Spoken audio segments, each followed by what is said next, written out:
तो हम लोग पढ़ रहे हैं कंडक्शन ऑफ नरेम्पल्स। इसको हम दो स्टेप में पढ़ेंगे, एक्सॉन के थ्रू और साइनेप्स के थ्रू।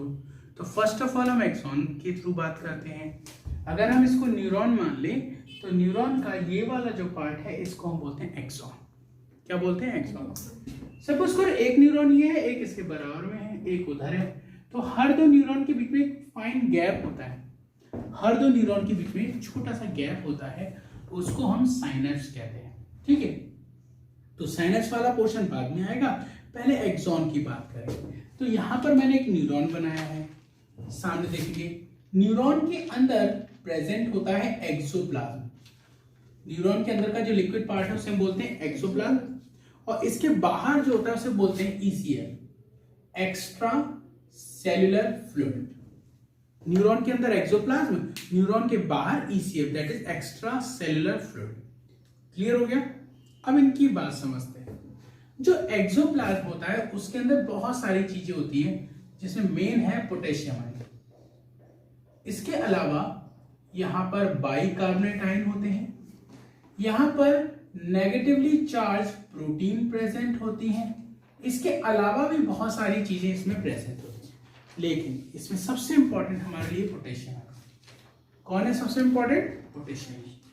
ऐसे ही ईसीएफ में भी बहुत सारे कंपोनेंट होते हैं, जैसे सोडियम आयन प्रेजेंट होता है, जैसे क्लोराइड आयन प्रेजेंट होता है, लेकिन यहां पर इंपॉर्टेंट है सोडियम आयन। अब अगर आपसे कोई पूछे क्या सोडियम आयन एक्सोप्लाज्म में नहीं होता है, गलत हो जाएगा। आप कहोगे होता है भाई। सोडियम आयन हमने यहां पे क्यों लिखा है? फिर सोडियम आयन ईसीएफ में भी होता है, एक्सोप्लाज्म में भी होता है, तो हमने केवल यहां क्यों लिखा है, यहां क्यों नहीं लिखा है? इसलिए नहीं लिखा है क्योंकि ये यहां पर ज्यादा है, यहां पर कम है। कितना ज्यादा है? 10 to 12 times more. 10 to 12 times more. ठीक है, ईसीएफ में सोडियम आयन ज्यादा है, एक्सोप्लाज्म में पोटेशियम आयन ज्यादा है। ये यहां पर कितना ज्यादा है अंदर के कंपेयर में? 10 से 12 टाइम्स। ये पोटेशियम आयन यहां भी होगा, बाहर ईसीएफ में भी होगा, लेकिन हमने केवल अंदर में क्यों लिखा है? क्योंकि यहां पे ये मैक्सिमम है। ठीक है, कितना है? बाहर के कंपेयर में अंदर पोटेशियम आयन 30 से 40 टाइम्स मोर होता है, 30 से 40 गुना। ये बात समझ में आती? पक्का? तो हमने क्या देखा? एक्सोप्लाज्म के अंदर बहुत सारे कंपोनेंट हैं, जैसे पोटेशियम आयन, बाइकार्बोनेट आयन और नेगेटिवली चार्ज प्रोटीन। ठीक, लेकिन पोटेशियम आयन मेन है, ये यहां पर ज्यादा होता है बाहर के कंपेयर में। कितना? 30 से 40 गुना। बाहर कौन प्रेजेंट है ईसीएफ में? आप बताओगे। ईसीएफ में प्रेजेंट है सोडियम आयन, क्लोराइड आयन, लेकिन मेन कौन है? Sodium ion. कितना ज्यादा है अंदर के कंपेयर में? 10 से 12 टाइम्स। क्लियर हो गया? अच्छा, फिर आगे अब मैं पूरा न्यूरॉन नहीं बनाऊंगा, अच्छा भी नहीं बना है, केवल एक्सॉन बनाएंगे। ठीक है, ये जो एक्सॉन है, छोटा सा एक्सॉन बनाना। ये जो एक्सॉन है, इस एक्सॉन पर दरवाजे होते हैं। दरवाजों से सोडियम और पोटेशियम अपना आना जाना करेगा। दरवाजों के नाम सुन लो। पोटेशियम का दरवाजा, पोटेशियम चैनल। पोटेशियम का दरवाजा, पोटेशियम चैनल। सोडियम का दरवाजा, सोडियम चैनल। सोडियम चैनल और पोटेशियम चैनल। क्लियर हो गया? दो तरह के चैनल। अब आप देखोगे कौन कहां ज्यादा है। सोडियम कहां ज्यादा है बताओ? ईसीएफ में या एक्सोप्लाज्म में? आप बताओगे ईसीएफ। तो जो ज्यादा होता है वहां से वो कम की तरफ मूव करता है, डिफ्यूजन की तरफ। तो सोडियम आयन अंदर आना चाहेगा और पोटेशियम आयन बाहर जाना चाहेगा। क्यों? क्योंकि पोटेशियम अंदर ज्यादा होता है। तो जो अंदर आएगा वो कौन है? Sodium ion. तो मतलब ये क्या शो करता है? इनफ्लक्स। अंदर आना, इनफ्लक्स। बाहर कौन जाना चाहता है? Potassium ion. तो ये क्या शो करेगा? ईफ्लक्स। बताओ बच्चों, कितनी बात क्लियर हुई? तो हमने क्या देखा? सोडियम इनफ्लक्स शो करता है क्योंकि वो बाहर जाता है, पोटेशियम ईफ्लक्स शो करता है क्योंकि वो अंदर जाता है। हो गया क्लियर? इसके बाद केमिकल कंपोजिशन के बाद हम बात करेंगे आरएमपी की। तो पहला स्टेप तो आई होप आपको क्लियर हो गया होगा। पहला स्टेप क्या है? केमिकल कंपोजिशन, मतलब एक्सॉन के अंदर क्या है, एक्सॉन के बाहर क्या है, इसमें कौन अंदर ज्यादा है, कौन बाहर ज्यादा है, कौन कौन से दरवाजे से अंदर आएगा, कौन से दरवाजे से बाहर जाएगा, और आखिर वो कौन है जो ये काम कर रहा है। ठीक है, इतनी बातें समझ में आ गई। नेक्स्ट स्टेप है आरएमपी। आरएमपी बोले तो रेस्टिंग मेम्ब्रेन पोटेंशियल। क्या है? Resting membrane potential. Resting membrane potential. इसी आरएमपी को हम कहते हैं पोलराइज्ड मेम्ब्रेन। क्या बोलते हैं? Polarised membrane. अब ये मेम्ब्रेन कैसे बनेगी, ये जानने से पहले हम ये समझ लें ये होती क्या है। न्यूरॉन के ऊपर, मतलब न्यूरॉन के बाहर और इसके अंदर दो चार्जेस बनते हैं जो अपोजिट होते हैं। न्यूरॉन के बाहर पॉजिटिव चार्ज फॉर्म होगा, न्यूरॉन के अंदर नेगेटिव चार्ज फॉर्म होगा। कैसे होगा वो समझते हैं। चलिए मैं पहले यही बता देता हूं। देखिए, ये है आपका एक्सॉन। जब आरएमपी बनानी होती है तो उस समय पर एक्सॉन के ऊपर जो पोटेशियम का दरवाजा है वो ओपन हो जाएगा। जो पोटेशियम चैनल है वो ओपन हो जाएगा और sodium channel remain closed. Sodium channel अभी भी क्लोज रहेगा, सिर्फ पोटेशियम का चैनल ओपन होता है जब आरएमपी को फॉर्म करना होता है। उससे क्या होगा? आपका पोटेशियम आयन बाहर जाने लगेगा। क्लियर हुई बात? Resting membrane potential, that is RMP, known as polarised membrane. कब बनेगी? जब पोटेशियम का दरवाजा ओपन होगा, सोडियम का बंद होगा। इसके ओपन होने से क्या होगा? अंदर पोटेशियम ज्यादा है, वो बाहर की तरफ जाना शुरू करेगा, that mean E flux show करेगा। उससे क्या होगा? उससे ये होगा कि इस मेम्ब्रेन पर बाहर पॉजिटिव चार्ज बन जाएगा। भाई ये पॉजिटिव होता है ना, तो बाहर पॉजिटिव बन जाएगा।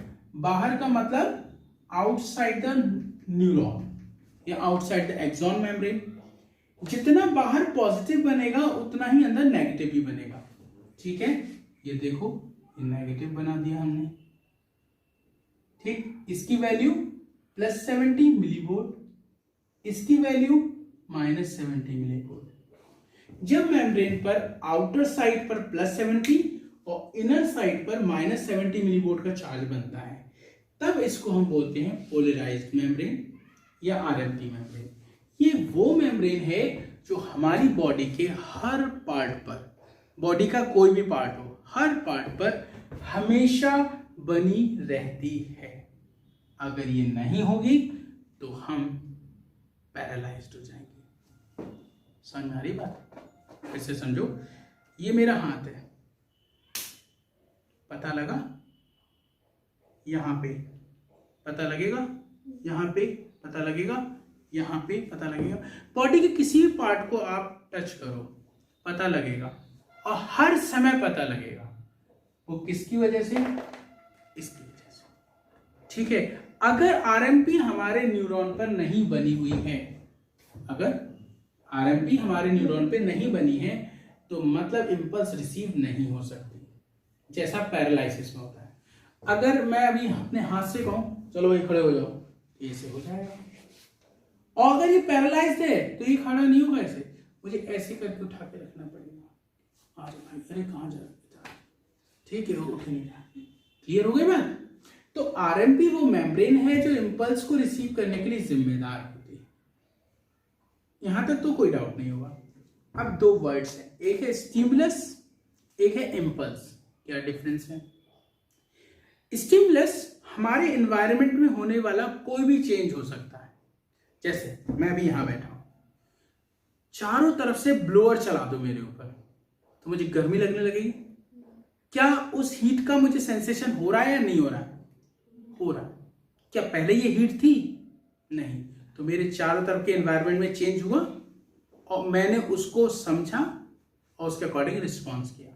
तो इन्वायरमेंट में होने वाला कोई भी चेंज जिसके लिए हम रिस्पॉन्स शो करते हैं उसको हम बोलते हैं स्टिमुलस।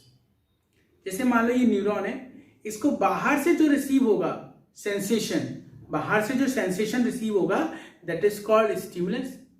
और जब वो उस न्यूरॉन के अंदर ट्रेवल करेगा केमिकल की फॉर्म में, तब उसका नाम होगा इम्पल्स। इम्पल्स और स्टिमुलस दोनों ही सेंसेशन, बस स्टिमुलस तब जब हम आउटर साइड से रिसीव करते हैं और इम्पल्स कब, जब उसको हम अंदर ट्रेवल कराते हैं। कहां पर? न्यूरॉन के अंदर। न्यूरॉन के अंदर कहां? ऐसे करके यहाँ पे जो ट्रेवल कर रहा है, ये जो चार्जेस बन रहे हैं। इम्पल्स किस फॉर्म में आती है हमारी बॉडी में, ये पूछे तो आप बताओगे सोडियम आयन की फॉर्म में। किस फॉर्म में? बहुत सारी बातें बता दी, वापस आते हैं। क्या पढ़ रहे? Conduction of nerve impulse through axon. उसमें पहला टॉपिक है केमिकल कंपोजिशन। इसमें हमने आपको बताया अंदर एक्सोप्लाज्म, बाहर ईसीएफ है। इसके अंदर बहुत सारी चीजें प्रेजेंट हैं, इधर भी बहुत सारी चीजें प्रेजेंट हैं, लेकिन मेजर कौन है? सोडियम आयन बाहर और पोटेशियम आयन अंदर। बाहर कितना ज्यादा है सोडियम आयन? 10 to 12 टाइम्स, और पोटेशियम आयन ज्यादा है अंदर, कितना? 30 से 40 टाइम्स। एक पॉइंट। सेकंड पॉइंट बताया कि जो एक्सॉन होता है उसकी मेम्ब्रेन पर चैनल्स होते हैं सोडियम और पोटेशियम के, जिनसे होते हुए सोडियम अंदर आएगा, पोटेशियम बाहर जाएगा। That is sodium shows influx, और ये क्या शो करेगा? इफ्लक्स शो करेगा। ठीक है। नेक्स्ट आरएमपी बनाया हमने, ये समझ लिया। फिर आरएमपी बनाने में हमने केवल दो बातें देखी, सोडियम का दरवाजा खोलो, पोटेशियम का बंद करो। इससे क्या होगा? बाहर पॉजिटिव अंदर नेगेटिव चार्ज बनेगा, इसी को बोलते हैं आरएमपी। क्या करा? इसको ओपन करा, इसको क्लोज करा। जैसे ओपन करा पोटेशियम बाहर जाने लगा, बाहर पॉजिटिव अंदर नेगेटिव, कितना? +70 -70 मिलीवोल्ट का चार्ज। ठीक, और हमारी एक आरएमपी बनके तैयार हो गई। क्लियर हो गया? आगे बढ़े। अब हम बात करेंगे एएमपी की। एएमपी बोले तो वो रेस्टिंग थी, ये एक्शन मेम्ब्रेन पोटेंशियल। क्या बोलेंगे बच्चों? एक्शन मेम्ब्रेन पोटेंशियल डेवलप करना है। ठीक है। दूसरा, इसी को हम बोलते हैं डीपोलराइज्ड मेम्ब्रेन। वो क्या था? पोलराइज्ड, और ये क्या है? Depolarised membrane. ठीक है। मतलब अब एक्शन का नंबर आ गया। ये तो वो है जो रेडी है किस काम को? स्टिमुलस को रिसीव करने के लिए। चलो एक्शन कराते हैं। ठीक है। मतलब अब स्टिमुलस आ रहा है, अब इम्पल्स आ रही है। एएमपी का मतलब होता है इम्पल्स का आना, आरएमपी का मतलब होता है इम्पल्स को रिसीव करने के लिए तैयार रहना। ठीक है। ये रिसीव करेगी, वो आई है इम्पल्स। ठीक है। अगर कोई पूछे एएमपी का मतलब क्या है, तो आप बोलो इम्पल्स आ रही है। एएमपी का मतलब क्या है? इम्पल्स आ रही है, मैंने छू लिया है, मतलब अभी मैं तैयार हूं छूने के लिए, मतलब मैं तैयार हूं, कोई भी मुझे छुएगा बता दूंगा वो ये। अब किसी ने मुझे छू लिया, मैं बता रहा हूं। ठीक है, वो ये। ठीक है। अब इसमें अगर मुझे पोलराइज्ड मेम्ब्रेन बनानी थी तो मुझे कौन सा दरवाजा खोलना था? और जब मैं वो करूंगा तो मुझे ये दरवाजा खोलना पड़ेगा। ठीक है। चलो करते हैं।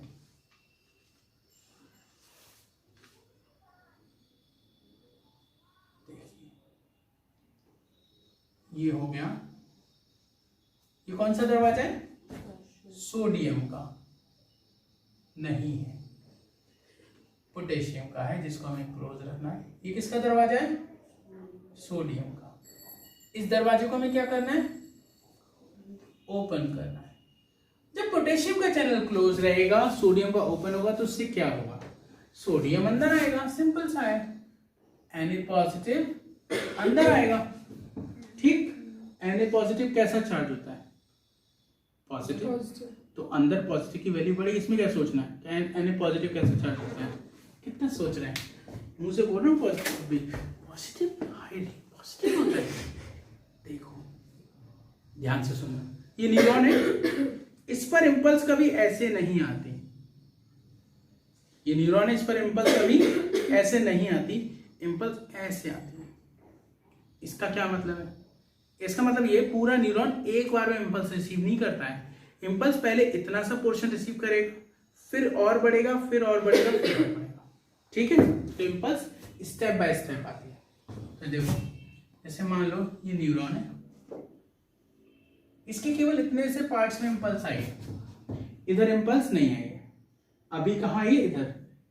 ठीक है, जैसे मान लो मेरे को इम्पल्स हो रही है, रिसीव हो रही है, पहले यहाँ से रिसीव हो रही है, फिर वो वहां से होते हुए नीचे तक जा रही है। ठीक है, ऐसे कहना चाह रहा हूं। इस वाले पार्ट में इम्पल्स आई है, इधर इम्पल्स नहीं आई है। इम्पल्स किस फॉर्म में आई है? सोडियम की फॉर्म में। मतलब केवल इतने से हिस्से के सोडियम के दरवाजे खुले हैं।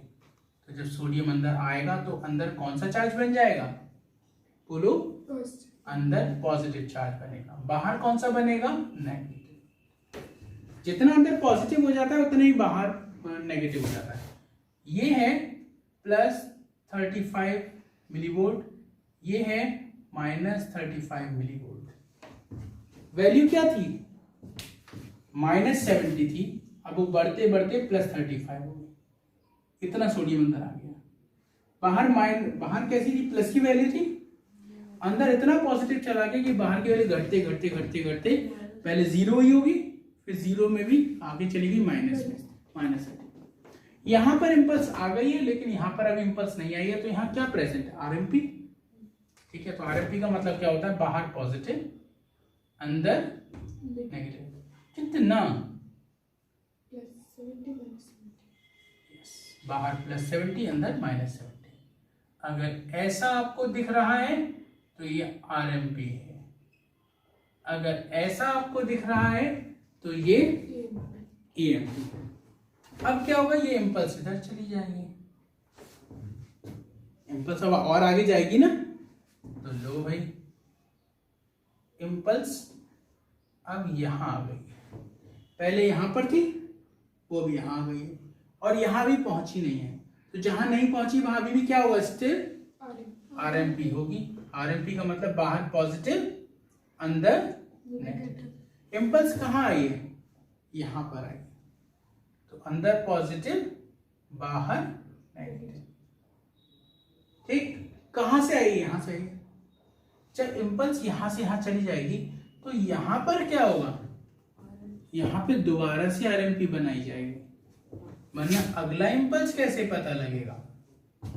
वही देखो, तुमने मुझे ऐसे करके मारा तो मेरे इस जगह की आरएमपी डिस्टर्ब हो गई, वो एएमपी में बदल गया। ठीक है, फिर दोबारा भी तो उसको आरएमपी में बदलना पड़ेगा। अगर दोबारा वो आरएमपी में नहीं बदलेगी तो अगली इंपल्स कैसे आएगी? और अगर अगली इंपल्स नहीं आएगी तो भैया ये तो बहुत बढ़िया बात है, पहली बार मार दिया वो सुन हो गया। अब उसका हाथ ही काट के ले गए, हाथ ही काट के नहीं, हाथ काट के ले गए। ठीक है, तो यहाँ पे दोबारा से आरएमपी बन जाएगी। तो यहाँ क्या हुआ है? दोबारा आरएमपी बनी है, यहाँ पर एएमपी है, यहाँ पर आरएमपी अभी भी प्रेजेंट है। तो ये वाला डायग्राम एग्जाम में आ चुका है। अब आपसे आता है क्वेश्चन, पहचान कौन? तो आप बताओ, ये है पोलराइज्ड मेम्ब्रेन। ठीक है, क्या है? पोलराइज्ड मेम्ब्रेन या पोलराइजेशन। ये कौन सी मेम्ब्रेन है? डीपोलराइज्ड मेम्ब्रेन या डीपोलराइजेशन। ये कौन सी है? यहाँ पे हमने दोबारा से पोलराइजेशन किया है तो वर्ड लगाएंगे री।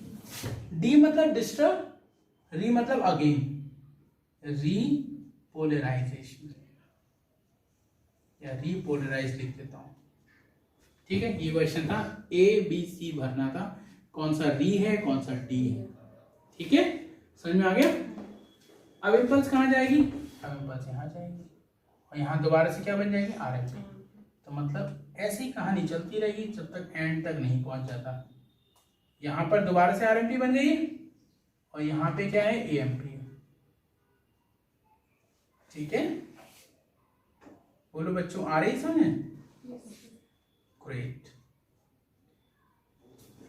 ठीक है, अगर आपसे पूछे, क्वेश्चन लिखता हूं,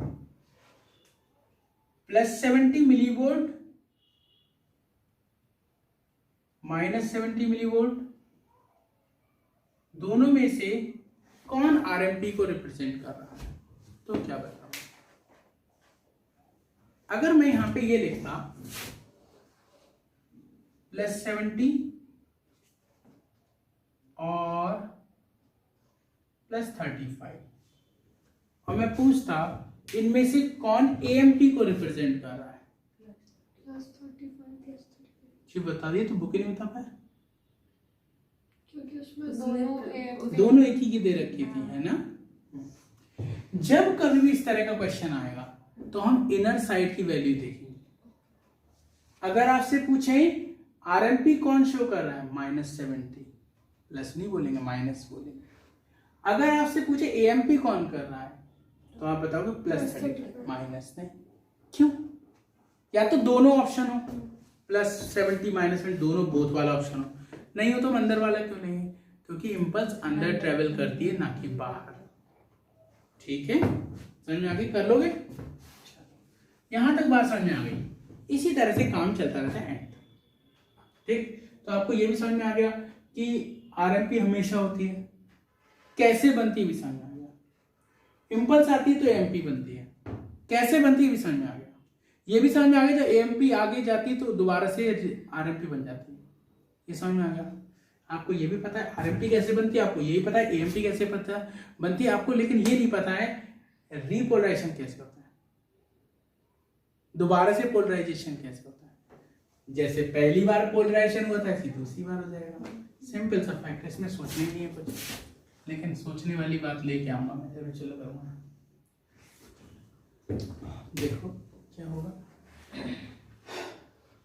दोबारा से RMP अगर आपको बनानी है, क्या करनी है? रीपोलराइजेशन करना है। क्या करना है? रीपोलराइजेशन करना है। तो आपके लिए अगेन यही सिचुएशन लानी पड़ेगी, मतलब पोटेशियम का दरवाजा खोलेंगे, सोडियम का बंद रखेंगे। क्या करेंगे? पोटेशियम चैनल को ओपन करेंगे। पोटेशियम चैनल को हम क्या करेंगे बच्चों? ओपन। और सोडियम चैनल कैसा रहेगा? क्लोज। ठीक है, उससे क्या होगा? पोटेशियम फिर से बाहर जाएगा और जो वैल्यू आपकी नेगेटिव में हो गई है उसको अगेन पॉजिटिव करा जाएगा। ठीक है, और आपका ये वाला केस हो जाएगा, +70 बन जाएगा बाहर, और उतना ही -70 हो जाएगा। ये होता है रिपोलराइजेशन। ठीक है, अब एक और पंगा, sometime it cause hyperpolarisation. Hyperpolarisation क्षमता से ज्यादा। पोलराइजेशन का मतलब था रिपोलराइजेशन का, +70 करो,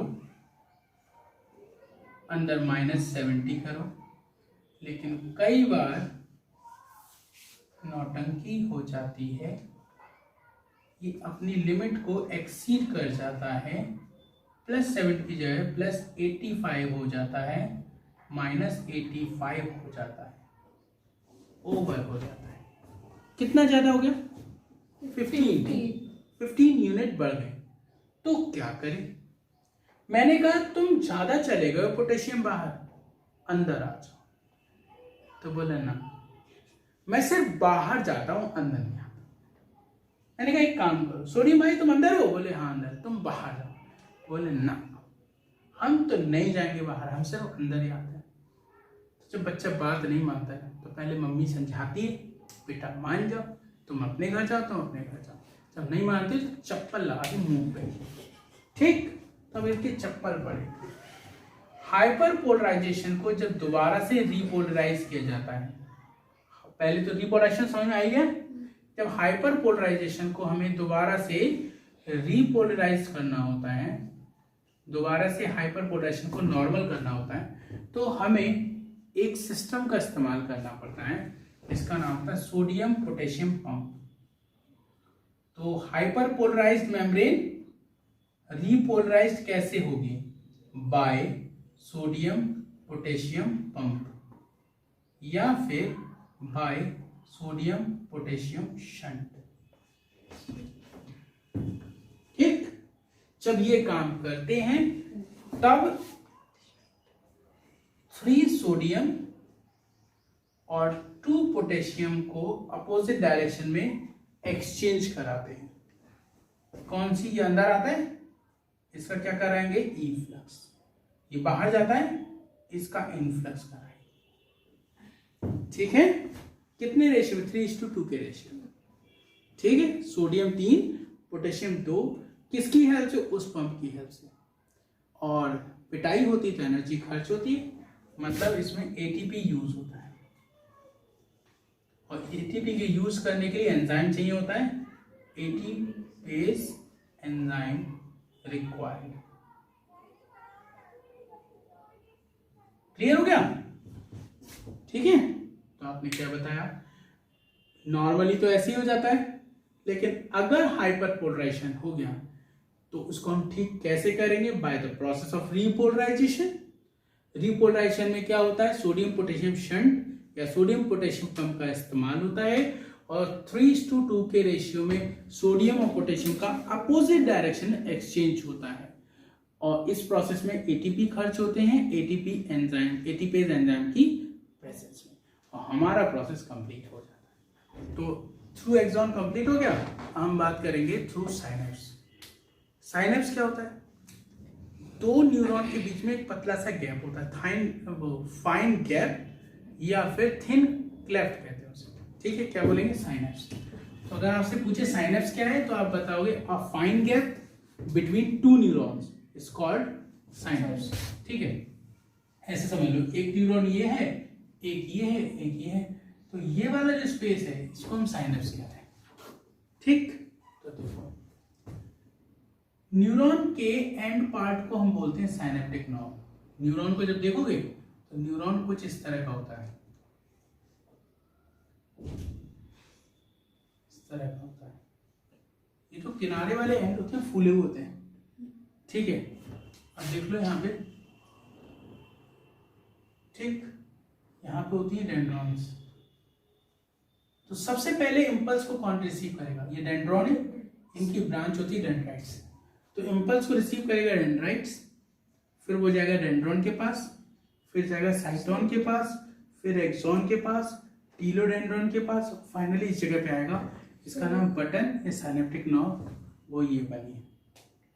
ठीक, फिर ये इंपल्स अगले न्यूरॉन के पास जाएगी, फिर ये इंपल्स कहाँ जाएगी, अगले न्यूरॉन के पास। ठीक है, और इन दोनों के बीच में ये जो स्पेस होगा इसका नाम होगा साइनेप्स। तो इंपल्स पहले आएगी इस खाली जगह में, फिर इस खाली जगह से अगले न्यूरॉन के जो डेंड्राइट है वो रिसीव करेंगे, फिर डेंड्रॉन, साइटोन, एक्सॉन इस तरह से एंटर करेंगे। तो देखो ये पहले वाले न्यूरॉन का साइनेप्टिक नॉब है, उसके बाद इधर देखो ये दूसरे वाले न्यूरॉन का एक्सॉन है। ठीक है, यहाँ पे डेंड्रॉन, डेंड्राइट सब होंगे। ये वाला जो पार्ट है इसको हम बोल रहे हैं साइनेप्स। क्या बोल रहे हैं, साइनेप्स। तो साइनेप्स से पहले वाले पार्ट को हम बोलेंगे प्री साइनेप्टिक पार्ट। क्या बोलते हैं बच्चों, प्री साइनेप्टिक पार्ट। उसके बाद वाले को हम क्या बोलते हैं, आप बताओगे, पोस्ट साइनेप्टिक पार्ट। क्लियर हो गया, pre synaptic and post synaptic part clear है, पक्का? आगे बढ़े तो आप क्या देखेंगे, साइनेप्स के थ्रू हम बात कर रहे हैं, आप बताओगे प्री साइनेप्टिक पार्ट से इंपल्स आएगी पहले साइनेप्स में, फिर साइनेप्स से इंपल्स कहाँ जाएगी, पोस्ट साइनेप्टिक पार्ट में। पोस्ट साइनेप्टिक पार्ट क्या है, न्यूरॉन, दूसरे न्यूरॉन का पार्ट। प्री क्या है, पहले वाले न्यूरॉन का पार्ट। क्लियर हो गया? अच्छा, इसका नाम है साइनेप्टिक नॉब या बटन। इस जगह का नाम क्या है, ये वाला पार्ट है साइनेप्टिक नॉब या बटन। आप देखोगे यहाँ पर कुछ वेसिकल्स होती हैं। क्या होती है, वेसिकल्स। इनका नाम होता है साइनेप्टिक वेसिकल्स। क्या नाम होता है, साइनेप्टिक वेसिकल्स। और इन साइनेप्टिक वेसिकल के अंदर कुछ केमिकल्स होते हैं, उनका नाम होता है न्यूरोट्रांसमीटर। क्या नाम होता है, न्यूरोट्रांसमीटर। न्यूरोट्रांसमीटर का एग्जांपल मैंने आपको बताया था अभी, ACH। ACH किसको बोलते हैं, एसिटल कोलाइन को, एसिटल कोलाइन। क्लियर हो गया? ठीक, अब देखिए मैंने आपको बताया था इम्पल्स सोडियम आयन की फॉर्म में आती है। जैसे ही इम्पल्स साइनेप्टिक नर्व में पहुंचेगी। इस साइनेप्टिक नर्व के अंदर कैल्शियम आयन एंटर करने लगेगा, ये वेसिकल इसमें घूमने लगेंगी और इसकी मेम्ब्रेन से फ्यूज हो जाएंगी और ये एसिटाइल कोलाइन इंपल्स को लेके बाहर आ जाएगा। ठीक है, बाहर कौन कौन है? ACH मतलब एसिटाइल कोलाइन है और बाहर कौन है? इंपल्स। फिर से सुनिए, जैसे ही इंपल्स साइनेप्टिक नर्व में आती है, कैल्शियम आयन अंदर एंटर करने लगता है, फिर ये वेसिकल तेजी से घूमने लगती हैं, ये वेसिकल इसकी मेम्ब्रेन से फ्यूज हो जाती है और रप्चर हो जाती है। फिर इसके अंदर का जो एसिटाइल कोलाइन है वो इंपल्स को लेके बाहर साइनेप्स में आ जाता है। ठीक है, इंपल्स को अगला न्यूरॉन रिसीव कर लेगा या वो साइनेप्टिक पार्ट रिसीव कर लेगा और एक एंजाइम होता है कोलिन एस्ट्रेज। क्या होता है? Choline esterase. वो इस ACH को डिस्ट्रॉय कर देगा जिससे इंपल्स वापस पीछे ना चली जाए। ठीक है, पहले हम क्या करते हैं, इंपल्स को साइनेप्टिक नर्व तक ले आते, फिर उसको इस साइनस में पहुंचा देते, यहां से अगला न्यूरॉन रिसीव कर लेगा, इस न्यूरॉन के भी एंड पार्ट में इंपल्स पहुंचेगी, फिर उसको साइनस से पहुंचाएंगे, फिर अगला न्यूरॉन। यही प्रोसेस बार बार चलता रहेगा। वापस आते शुरू से समझाते हैं। देखिए, हम लोग बात कर रहे हैं कंडक्शन ऑफ नर्व इंपल्स की। पहले एक्सॉन के थ्रू हम आपको बता चुके हैं, अब हम बात कर रहे हैं साइनेप्स के थ्रू। ठीक है, किसके थ्रू बात कर रहे हैं? साइनेप्स के थ्रू। तो फिर से शुरू से समझ रहे हैं। जैसे ही इंपल्स साइनेप्टिक नर्व में आएगी, कैल्शियम आयन अंदर एंटर करेगा, ये वेसिकल तेजी से घूमेगी, इसकी मेम्ब्रेन से फ्यूज होगी, फिर इनसे रिलीज होगा एसिटाइल कोलाइन। एक एग्जांपल है, इनसे रिलीज होगा एक न्यूरोट्रांसमीटर जो इंपल्स को लेके इस जगह पर आ जाएगा। दोनों चीजें आ गई यहाँ पे। इंपल्स को तो अगला न्यूरॉन रिसीव कर लेगा और एसिटाइल कोलाइन को एक एंजाइम होता है कोलिन एस्ट्रेज, वो इस न्यूरोट्रांसमीटर को डिस्ट्रॉय कर देगा जिससे impulse back to first neuron ना पहुंचे। इसे बोलते हैं conduction of nerve impulse through synapse. ठीक है, चलो कॉपी करो कॉपी।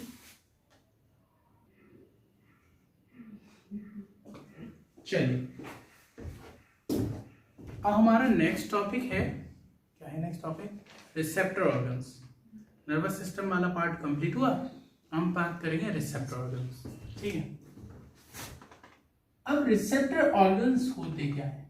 जो रिसीव करते होंगे वो रिसेप्टर ऑर्गन होंगे, है ना? क्या रिसीव करते हैं? स्टिमुलस। स्टिमुलस क्या होता है? एनवायरनमेंट में हुआ चेंज, उसको हम स्टिमुलस कह रहे हैं। जो स्टिमुलस को रिसीव करे वो रिसेप्टर ऑर्गन, जैसे आई है, ईयर है, नोज है, स्किन है, टंग है, ये सब है। लेकिन आपकी क्लास में 2 पढ़ने हैं आपको, कौन से? आई और ईयर। चलिए एक एक करके देखते हैं। पहले हम बात करेंगे आई की। आई को फोटो रिसेप्टर ऑर्गन बोलते हैं। क्या बोलते हैं? Photo receptor organ. क्यों बोलते हैं इसको फोटो रिसेप्टर ऑर्गन? आप बताओगे क्योंकि ये लाइट को रिसीव करती है, ये लाइट के लिए सेंसिटिव होती है। आई पर इमेज बनती है, देखते हम ब्रेन से हैं। ब्रेन के भी कौन से पार्ट से देखते हैं क्वेश्चन आ सकता है? ये वाले पार्ट से। इसको हम बोलते हैं ऑसिपिटल लोब। ब्रेन का ये होता है फ्रंटल लोब, ये पैराइटल लोब, पीछे वाला ऑसिपिटल और साइड वाला ये वाला टेम्पोरल। ठीक है, तो फोटो रिसेप्टर ऑर्गन कौन होता है? आई, जो कि लाइट को रिसीव करेगा। आई के अंदर एक लेयर होती है रेटिना जिसपे इमेज बनेगी और हम ब्रेन के ऑसिपिटल वाले पे विजन कर पाएंगे, मतलब उसको देख पाएंगे। ठीक है, ब्रेन की वैसे ही तो देख पाते हैं। अच्छा, सुन ब्रेन की पास ब्रेन की वजह से सुनेंगे, उसी वजह से हम देखेंगे। ठीक है, चलो हम पहले आई की बात करते हैं। देखिए भाई, डायग्राम अच्छा नहीं बनेगा मेरे से, पहली लाइन में अच्छा नहीं बनेगा, कोई बात नहीं, प्रयास करना चाहिए मनुष्य को।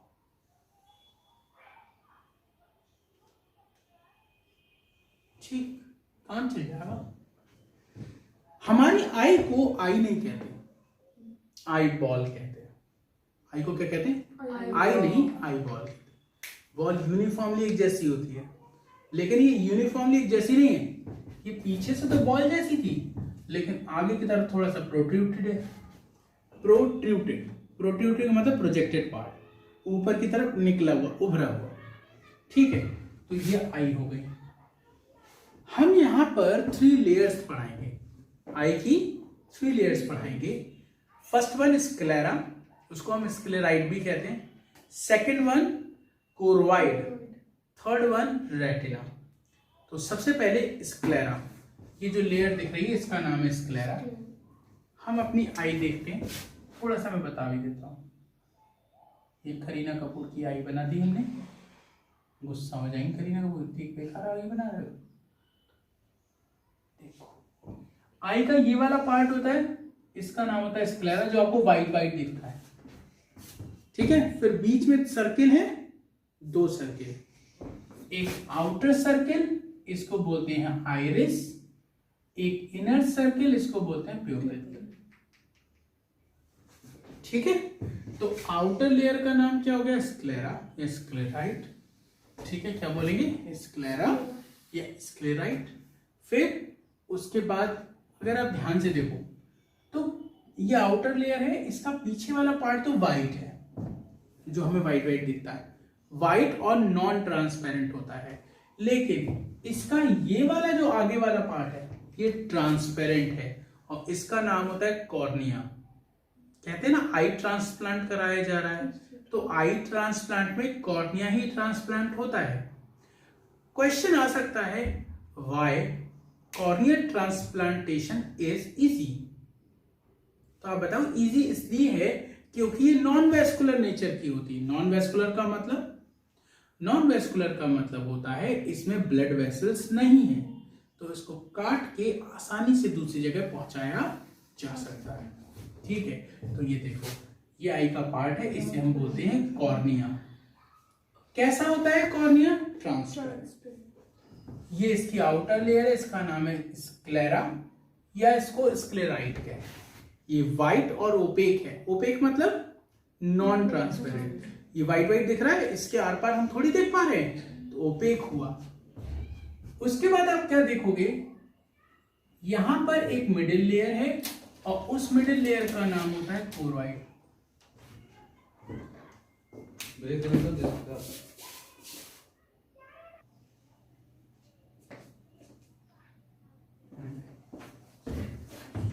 तो आउटर मोस्ट लेयर हो गई स्क्लेरा, जो कि व्हाइट और ओपेक है। इसी का आगे वाला पार्ट जो होता है वो फूला हुआ, वो उभरा हुआ होता है, उसको हम बोलते हैं प्रोट्रूटेड। क्या बोलते हैं? प्रोट्रूटेड। और इसी प्रोट्रूटेड पार्ट को बोलते हैं कॉर्निया। ये कैसा होता है? ट्रांसपेरेंट। अच्छा, स्क्लेरा जो है आउटर मोस्ट है, नॉन वेस्कुलर है, मतलब इसमें ब्लड वेसल नहीं होती। उसके बाद ये जो मोटी सी लेयर है इसका नाम है कोरोइड। कोरोइड ये मोटी सी है, हाईली पिगमेंटेड है, हाईली वेस्कुलर है, मतलब ये कलरफुल होती है। जो भी कलर है इसी में है, तो पिगमेंटेड है और वेस्कुलर है, मतलब इसमें ब्लड वेसल्स भी होंगी और पिगमेंट्स। उसके बाद ये जो लेयर है इसका नाम है रेटिना। ये इनर मोस्ट लेयर है, इसको हम न्यूरोसेंसरी लेयर कहते हैं। सिंगल लेयर नहीं है, मल्टी लेयर्ड है, 3 लेयर्स होती है, सब बना के दिखाएंगे। ठीक है, इतनी बात समझ आ गई। तो सबसे पहले तो हमने आई की लेयर्स देखी। कितनी लेयर्स है? 3, स्क्लेरा, कोरोइड और रेटिना। ये इसका सीक्वेंस है। आउटरमोस्ट स्क्लेरा कैसी है? White, opaque, non vascular. White है, ओपेक है, नॉन वेस्कुलर। इसका एंटीरियर मोस्ट पार्ट कैसा है? प्रोट्रूटेड है। वो कैसा, क्या बना रहा है? कॉर्निया, दैट इज ट्रांसपेरेंट और non vascular. And due to its non-vascular nature, it can be easily transplanted. ठीक है, किस वजह से? क्योंकि नॉन वेस्कुलर नेचर की है। Next one choroid layer. Choroid middle layer है, वेस्कुलर है और हाईली वेस्कुलर है और पिगमेंटेड है। ठीक है, अच्छा। देन आफ्टर हमने रेटिना देखा, जो कि न्यूरोसेंसरी लेयर है। इसमें मल्टीपल लेयर्स हैं, वो मैं आपको अलग से दिखाऊंगा। फिर आप क्या देखोगे आगे की तरफ, ये जो कोरोइड लेयर है इसमें एक स्ट्रक्चर होगा, इसका नाम होता है सीलियरी बॉडी। क्या नाम होता है? Ciliary body. इसके अंदर सीलियरी मसल्स होती हैं। सीलियरी बॉडी से दो स्ट्रक्चर जुड़े होते हैं, एक ये और एक ये। इनका नाम है आइरिस और इनका नाम है सस्पेंसरी लिगामेंट। इन्हीं सस्पेंसरी लिगामेंट से, ये क्या है? सस्पेंसरी लिगामेंट से, इन्हीं सस्पेंसरी लिगामेंट से लेंस सीलियरी बॉडी से अटैच होता है। लेंस इधर और इधर किससे अटैच है? सीलियरी बॉडी से। और किसके थ्रू? Suspensory ligament. और इसके सामने की तरफ आपको एक ये और एक ये जो दिख रही है वो आइरिस है, ये देखिए। और दोनों आइरिस के बीच का और लेंस के सामने का एपर्चर, दोनों आइरिस के बीच और लेंस के सामने एक एपर्चर होता है जहां से लाइट अंदर आती है, उसको हम बोलते हैं प्यूपिल। ठीक है, प्यूपिल जितना बड़ा होगा उतनी लाइट अंदर आएगी, प्यूपिल जितना छोटा होगा उतनी लाइट कम आएगी। जैसे हम छत पर होते हैं, सर्दियों में होता है ना, सर्दी चल रही, हम लोग छत पर बैठते हैं धूप में और फिर नीचे आते हैं। हम छत पर बैठे रहते हैं तो नीचे आते हैं तो नीचे कुछ दिखता नहीं, सब अंधेरा अंधेरा होता है। और थोड़ी देर बाद सबको दिखने लगता है और ऐसा लगता है नीचे तो बहुत तेरी रोशनी है, पहले क्यों नहीं दिख रहा था। होता क्या है, जब हम छत पर होते हैं तो छत पर बहुत तेज रोशनी होती है। ठीक है, तो उस समय पर ये आइरिस लेंस के सामने जो प्यूपिल है उसका ज्यादातर हिस्सा कवर कर लेती है। आप ऐसे समझो जैसे कैमरे के ऊपर शटर लगा होता है, वैसे ही आइरिस होती है। तो आइरिस प्यूपिल को छोटा कर देती है। ये जो एपर्चर है ये आइरिस है, ये भी आइरिस है, तो आइरिस इस तरह से हो जाती है। तो एपर्चर छोटा सा रह गया, मतलब एक लाइट जाने का रास्ता कम है। जहां हम बहुत ब्राइट लाइट में होते हैं, छत पर बैठे होते हैं, रोशनी बहुत ज्यादा होती है, तो उस समय क्या होता है, आइरिस प्यूपिल का ज्यादा हिस्सा घेर लेगा और छोटी सी ओपनिंग बचेगी जहां से लाइट अंदर आएगी। तो मतलब लाइट कम जा रही है अंदर। जैसे हम नीचे आते हैं तो आइरिस इमीडिएटली वापस अपनी ओरिजिनल फॉर्म में नहीं आ पाती, उनको थोड़ा टाइम लगता है वापस आने में। जब ये वापस आएंगी तो एपर्चर बड़ा होगा, मतलब प्यूपिल बढ़ेगा और लाइट ज्यादा आएगी। थोड़ी देर में ये ऐसा हो जाता है, लाइट बहुत आती है, हमें दिखने लगता है। समझ में आ गई? अच्छा, फिर लेंस की तारीफ में बात करते हैं। कैसा लग रहा है? इस तरह का, मतलब बाई कॉन्वेक्स। लेंस कैसा होता है बच्चों? By convex. क्रिस्टलाइन होता है, ट्रांसपेरेंट होता है, इसमें फ्लूइड होता है, फ्लूइड फिल्ड। तो सुन लो, लेंस कैसा है? By convex. कैसा है? By convex. Crystalline, transparent, fluid filled. ठीक है, और ये किससे जुड़ा हुआ है? सीलियरी बॉडी से। किसके थ्रू? Suspensory ligament. फिर आप क्या देखोगे, लेंस और रेटिना के बीच में एक स्पेस है, लेंस और कॉर्निया के बीच में भी एक स्पेस है। लेंस और रेटिना और लेंस और कॉर्निया के बीच में स्पेस है। इस स्पेस का नाम है विट्रस चैम्बर। विट्रस चैम्बर, जिसमें एक फ्लूइड भरा होता है, विट्रस ह्यूमर। इसका नाम होता है aqueous chamber. Aqueous chamber. Aqueous chamber कहाँ है? लेंस और कॉर्निया के बीच में एक्वस चैम्बर, लेंस और रेटिना के बीच में विट्रस चैम्बर। इसमें विट्रस फ्लूइड होता है जो जेली जैसा होता है, जो आई के शेप को मेंटेन रखता है। एक्वस चैम्बर जो होता है वो क्या होता है? लेंस और कॉर्निया के बीच में होता है। इसमें एक फ्लूइड होता है, वो फ्लूइड है, मतलब लिक्विड जैसा है, ये जेली जैसा है, उसका नाम होता है एक्वस ह्यूमर। ठीक है, अच्छा, एक्वस ह्यूमर ब्लड का पार्ट है, ब्लड से बनेगा, ब्लड में वापस मिल जाएगा। जो भी चीजें ब्लड से बनती है वो वापस ब्लड में मिक्स हो जाती है, चाहे ईसीएफ हो, चाहे लिम्फ हो, चाहे एक्वस चैम्बर, वो एक्वस ह्यूमर हो। उसके बाद यहां पर एक कैनाल होती है, यहां पर भी और यहां पर। इस कैनाल का नाम होता है स्क्लेम कैनाल। स्क्लेम कैनाल। ठीक, स्क्लेम कैनाल क्या होती है? एक्वस चैम्बर में एक्वस ह्यूमर होता है, ठीक है, और उसको बनाने की जिम्मेदारी सीलियरी बॉडी की होती है। सीलियरी बॉडी एक्वस ह्यूमर बनाएगी और वो यहां आ जाएगा। पुराना वाला एक्वस ह्यूमर इस कैनाल से होते हुए ब्लड में चला जाएगा और ये नया बना देगी। फिर पुराना वाला यहाँ से होते हुए ब्लड में चला जाएगा और नया फिर से सीलरी बॉडी बना देगी। एक्वस ह्यूमर कौन बनाएगा? Ciliary body. वो ब्लड में कौन सी कैनाल से जाएगा? इस वाली कैनाल से। इसका नाम है एक्वस कैनाल, स्केम कैनाल। रुक जाओ।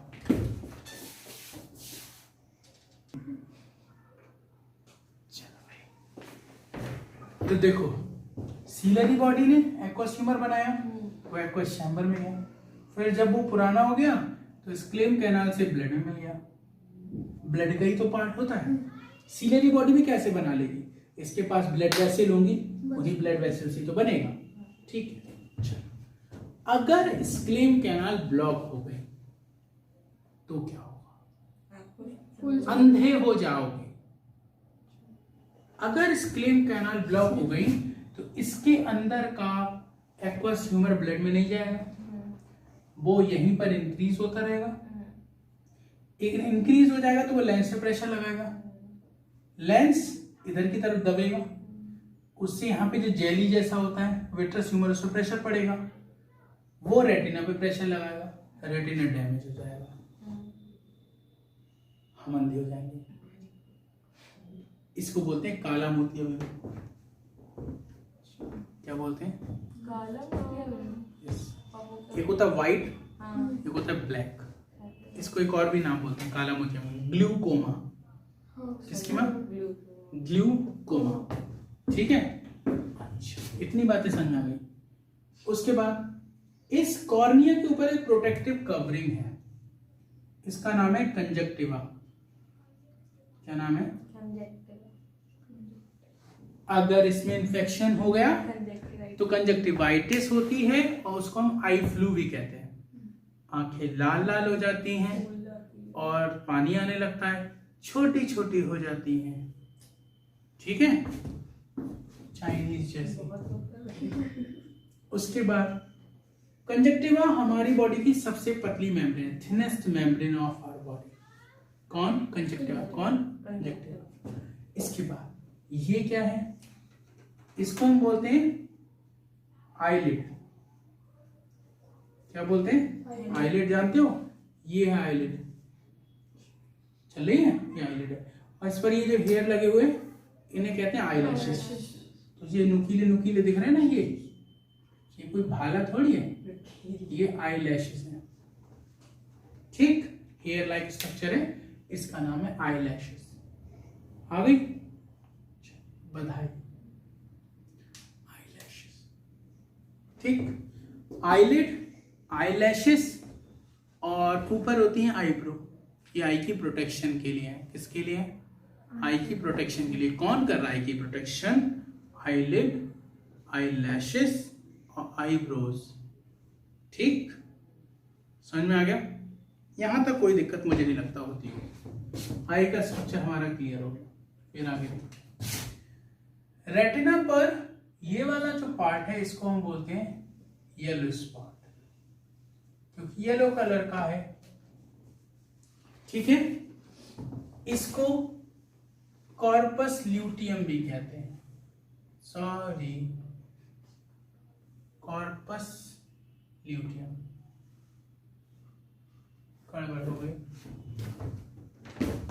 रोक दो उसको। ये जो येलो स्पॉट है इसी का नाम होता है मैकुला लूटिया। और इसका जो बिल्कुल सेंट्रल पार्ट होता है वो बहुत इंपॉर्टेंट है, उसका नाम होता है फोविया। आपकी बुक में फोविया लिखा होगा, पूरा नाम होता है fovea centralis. Fovea centralis is the central part of macular lutea. It is of yellow colored structure and responsible for image formation. Retina पर इमेज बनती है। मोस्ट एक्यूरेट इमेज, सबसे क्लियर इमेज कहां बनेगी? Fovea centralis. ये कहां होता है? ये मैकुलर लूटिया का सेंट्रल पार्ट होता है। इसको कुछ और कह सकते हैं, येलो स्पॉट कह सकते हैं। ठीक है, और तीनों में मेन आंसर कौन है? ये। अगर मान लो तीनों ऑप्शन दे रखे हैं और से पूछ रहे हैं इमेज कहां बनती है सबसे अच्छी, तो तीनों में ऑल ऑप्शन होना चाहिए, और ऑल नहीं दे रखा है तो हम इसको लेंगे। ठीक है, उसके बाद ये वाला जो पार्ट है इसे हम बोलते हैं ब्लैक स्पॉट। या फिर ब्लाइंड स्पॉट। यहां पर कोई इमेज नहीं बनती, यहां पे रेटिना के अंदर की रॉड सेल, कोन सेल कुछ नहीं होती। यहीं से निकलती हैं ऑप्टिक नर्व्स जो ब्रेन के ऑसिपिटल पार्ट में पहुंचती हैं और इमेज बनवाती हैं। इसी की वजह से भी दिखाई देता है। यहां से ऑप्टिक नर्व बाहर आएंगे, आई के लिए जो ब्लड देने वाली आर्टरी होती है वो एंटर करेंगे, आई से जो इम्प्योर ब्लड ले जाती है वेन, वो यहीं से बाहर आएंगे। ठीक है, इतनी बातें क्लियर आपको हो गई। अब आगे हमारे पास कितनी आईज हैं? 1 पेयर। ठीक है, शिव जी नहीं है हम लोग, वरना 3 होती हैं। हमारे पास 1 पेयर है। कहाँ है ये आईज? एक सॉकेट के अंदर। ये देखो एक सॉकेट है, ये बोन का बना हुआ एक सॉकेट है। ठीक है, ठीक है, इसको बोलते हैं आई ऑर्बिट। क्या बोलते हैं? ये स्कल में जो बोन का बना हुआ सॉकेट है इसे आई ऑर्बिट कहते हैं, जिसके अंदर आई प्रेजेंट है। इसको हम आई बॉल कहेंगे। और इसकी प्रोटेक्शन के लिए बहुत सारे स्ट्रक्चर्स हैं, जैसे एक आईब्रो, उसके बाद ये आईलिड। ऊपर वाली ज्यादा मूव करती है, नीचे वाली कम करती है। ये देखो ऊपर वाली कर रही होती है और नीचे वाली हल्की हल्की कर पा रही है ना। तो नीचे वाली कम मूव करती है, ऊपर वाली बहुत तेजी से मूव करती है। इसके अलावा आई लैशेस होते हैं। बरसात में पानी आता है तो पानी ऐसे करके ऐसे चला जाता है, आंख के अंदर नहीं जाता। अब वो पता लगा तुम जबरदस्ती डाल रहे हो तो जाएगा ही जाएगा। ठीक है, समझ में आ गई बात? तो क्या बताया, आई की प्रोटेक्शन के लिए एक तो आई ऑर्बिट में प्रेजेंट है। आई की प्रोटेक्शन के लिए आईब्रो, आई लैशेस और आई लिड प्रेजेंट है। इसके अलावा 3 ग्लैंड्स हैं जो इंपॉर्टेंट है। वो ग्लैंड्स कौन सी हैं? अभी केवल नाम बता रहा हूं, फिर इसके आगे बताऊंगा। ग्लैंड्स के नाम हैं, सबसे पहली है टीयर ग्लैंड। आई ऑर्बिट में पीछे की तरफ मिलेंगी आपको। टीयर ग्लैंड्स को हम लैक्राइमल ग्लैंड्स भी कहते हैं। ठीक है, फिर होती है मेवोमियन ग्लैंड्स। इनको ऑयल ग्लैंड कहते हैं। आई के ऊपर एक ऑयली लेयर होती है, जो हमारी पूरी आई है इसके ऊपर एक ऑयली लेयर होती है। आप अपनी इसको फिंगर को ड्राई कर लो और उसके बाद यहाँ पे लगाओ तो आपकी ये देखो चिकनी हो गई। ठीक है, गंदे हाथ नहीं लगाने, इन्फेक्शन हो जाए। मेरे मार करके घुस गई। चलो, तो वो जो ऑयली लेयर है वो इस आई को ड्राई होने से बचाती है। वो ऑयली लेयर इसकी वजह से बनती है। एक और होती है जीज ग्लैंड। कौन सी बेटा? जीज ग्लैंड। जीज ग्लैंड कहाँ होती है? जो आई लैशेस होते हैं इनके बेस पे, आई लैशेस जहां पर है उनके बेस पे जब उसको पलट के देखेंगे तो शायद महसूस हो, लेकिन देखिए मुश्किल से अंदर की तरफ होती है। वो भी ऑयल बनाती है, वो आई लैशेस को लुब्रिकेट करती है। आई बॉल को लुब्रिकेट कौन करेगा? मेवोवियन ग्लैंड या ऑयल ग्लैंड। जीज ग्लैंड किसको लुब्रिकेट करेगा? आई लैशेस को। कहां पर प्रेजेंट है? आई लैशेस के बेस पर। ठीक है, उसके मसल्स सुनिए। 4 रेक्टस, टोटल 6 होती हैं। 4 रेक्टस और 2 ऑब्लिक। 4 रेक्टस और 2 ऑब्लिक मसल्स होती हैं जो आई को फिट करके रखती हैं। आई कहाँ है? आई ऑर्बिट के अंदर है। आई ऑर्बिट के अंदर आई को फिक्स रखना है तो उसके लिए 6 मसल्स की जरूरत पड़ती है, 4 रेक्टस और 2 ऑब्लिक। अगर ऐसा नहीं होगा तो क्या होगा? आपको एक बीमारी हो जाएगी, स्क्विंट। ठीक है, अगर ये प्रॉपर मैनर में नहीं होगा तो। अगर इन मसल का साइज छोटा या बड़ा हो गया तो आई का जो सेंटर है वो डिस्टर्ब हो जाएगा। अभी जैसे मैं सामने देख रहा हूं तो मेरी आई इधर है, अब मैं देख रहा हूं इधर और बोल रहा हूं इधर। तुम बताओ क्या कहना चाह रहे हो? भाई देख रहा हूं इधर, बोल रहा हूं इधर, तो ये क्या है? स्क्विंट है। क्या है ये? स्क्विंट। क्यों हुआ? इन मसल्स के छोटे या बड़े होने की वजह से आई का सेंटर डिस्टर्ब हो गया, इसको हम बोलते हैं स्क्विंट बीमारी। बोलो इतना आगे समझे? पक्का? चलिए।